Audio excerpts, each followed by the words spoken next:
እየሆንክ ነው?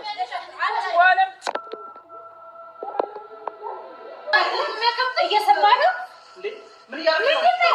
አንቺ ነሽ የሚያምሽ ጤነኛ ያልሆንሽው። ውጪ ከቻልሽ። እንዴ ምን እየሆንክ ነው ያለው? አንተ ሰው እህትህን ይዘህ ልንውጣ በቃ።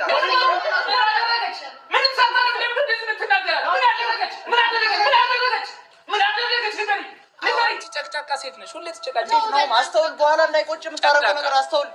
እኔ ነፃነቴን አግኝቼ መኖር ነው የምፈልገው። ነፃ ሆኛለሁ ከሷ ጋር ነው።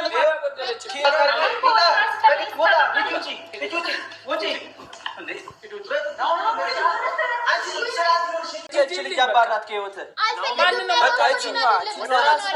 መጀመሪያ ወደ ራስህ ተመለስ ነው። ዞር በል ጎረምሳው፣ ስርዓት ይኑር። በቃ ምን እየሆንክ ነው? እረፍ። በሰላም ወደ ትመለስ። ራሱ አይመለስ።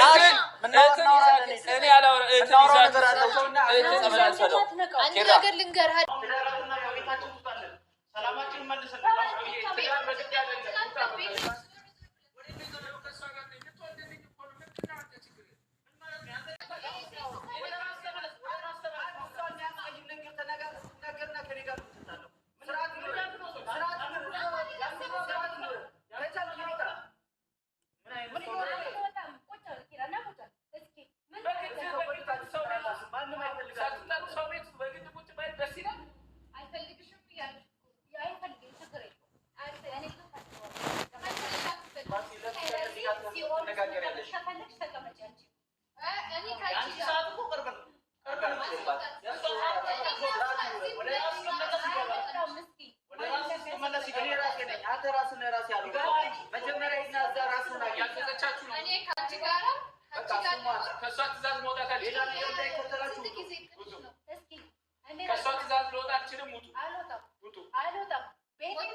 እየሰማሽ ነው። በግድ ባልሽ ሊሆን አይችልም።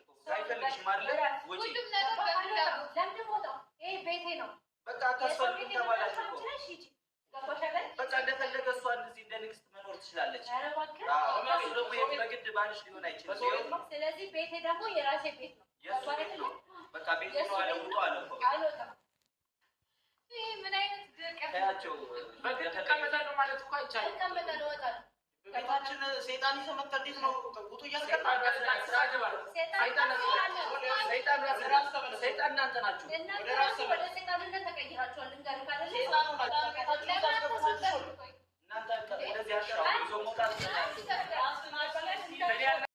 ሰላም ሰላም ቤተሰብ እንዴት አላችሁ? ነው ያለው። እግዚአብሔር ይመስገን ሁሉ ሰላም ነው። ውብዬ ናሂ እንዲመለስ ስትፈልግ እኮ ብዙ አይነት አማራጭ አለ። አንደኛ ልጅቷን መክሰስ ይቻላል፣ በመረጃ በቪዲዮ መረጃ አለ። ሁለተኛ ነገር ናሂን ቤተሰብ እንደዚህ እኮ ነው እና ቶሎ ድረስ ብለው ወደ ቤተሰብ ወስደው ጸበል መውሰድ ይችላሉ፣ ከሷ መነጠል ይችላሉ። ገባችሁ አይደል? እነሱ አውቀው ድራማ እየሰሩ ነው፣ እኛን እያታለሉ ነው እንጂ ብዙ አማራጭ አለ። እንደው ይሄ ነገር ሆኖበት አርጋበት ከሆነ ፋፊ ወደ ራሱን ካልሆነ እንዴት ነው ሚስትህ ነኝ ወደ ራስ ተመለስ ከቤት ያልወጣም ምናምን በእንደዛ አይሰማም እኮ። እውነት ቀይረው ከሆነ እውነት ይሄ መጥፎ የመንፈስ አሰራር አርጋበት ከሆነ ማለት ነው እንጂ ብዙ አማራጭ። እሱን ለማዳን ከፈለጋችሁ ወደ ቤተሰቡ እንደተጠራ ቤተሰብ የሆነ ነገር እንደፈለገ አርጋችሁ ወስዳችሁ ቤተሰብ እንዲሄድ አርጋችሁ ከዛ እንትን ማለት ትችላላችሁ። ካለ በተዛ ብዙ አማራጭ አለ ብዬ ነው የማስበው ማለት ነው። ካለ በተዛ ደግሞ ነፍስ አባታችሁን ይዛችሁ መጣችሁ ጸበል ይዞ ነፍስ አባት እንዴ በቁርባን ተገብታችሁ ነፍስ አባት የላችሁም እንዴ? ነፍስ አባት ይዘሽ መጥተሽ በመስቀልና በጸበል አድርገሽ ቤት ራሱ እዚህ እንደቆመ እንትን ማለት ትችያለሽ። እሺ ብዙ አማራጭ አለ፣ ግን እናንተ አውቃችሁ ነው መሰል ድራማ እየሰራችሁ መሰለኝ እንጂ በእንደዚህ አይነት እሱ ራሱን ካልሆነ ሚስት ሆንሽ ምን አይሆን እንትን አይልም። ይኸው ሶልን ራሱ ጓደኛውን እውነት አርጋበት ከሆነ ወደው ነው የቀየረችው። ምክንያቱም ሰይጣን ነው። እናንተ እነሱ ሳይሆን ይቆጭሃል ምናምን። እናንተ እኮ እነሱን ሳይሆን የምታናገሩ ሌላ ሰው እኮ ነው እያናገራችሁ ያላችሁ።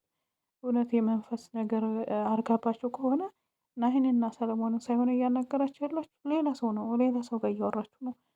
ብዙ አማራጭ አላችሁ። እንደዚህ ድረሱ ተብላችሁ ወደ ቤተሰብ ወደ ክፍለ ሀገር ሁላችሁ መቼም ከክፍለ ሀገር ተከትለ አትሄድም። እንደዛ ካልሆነ በጭራሽ የሚሆን ነገር አይደለም። ኧረ በትዕዛዝ እየመጣችሁልኝ አታልቅሱ። ብዙ አማራጭ ስላለ እውነት እነዚህ አልተያዙም ምናምን ብዬ ሳይሆን ትክክለኛ ተይዘው ከሆነ ይሄ ነው አማራጭ አለው። ካላበዛ ሁሉንም ነው እያንዳንዳቸው። ወንድምሽን ራሱ እንደዚህ ነው የምታደርገው አንቺ ይህን ሲስተም ካልተጠቀምሽ ማለት ነው።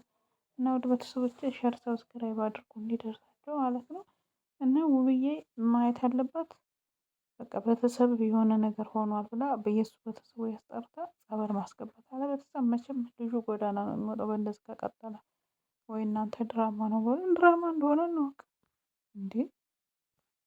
በጣም ነው የሚያስጠላው። እሷ ራሱ በፈጣሪ እጅ ተይዛ እንደዚህ አይነት አስተሳሰብ በስመ አብ ወወልድ ወመንፈስ ቅዱስ አምላኬ ከእንደዚህ አይነት ሰውረኝ አደራህን።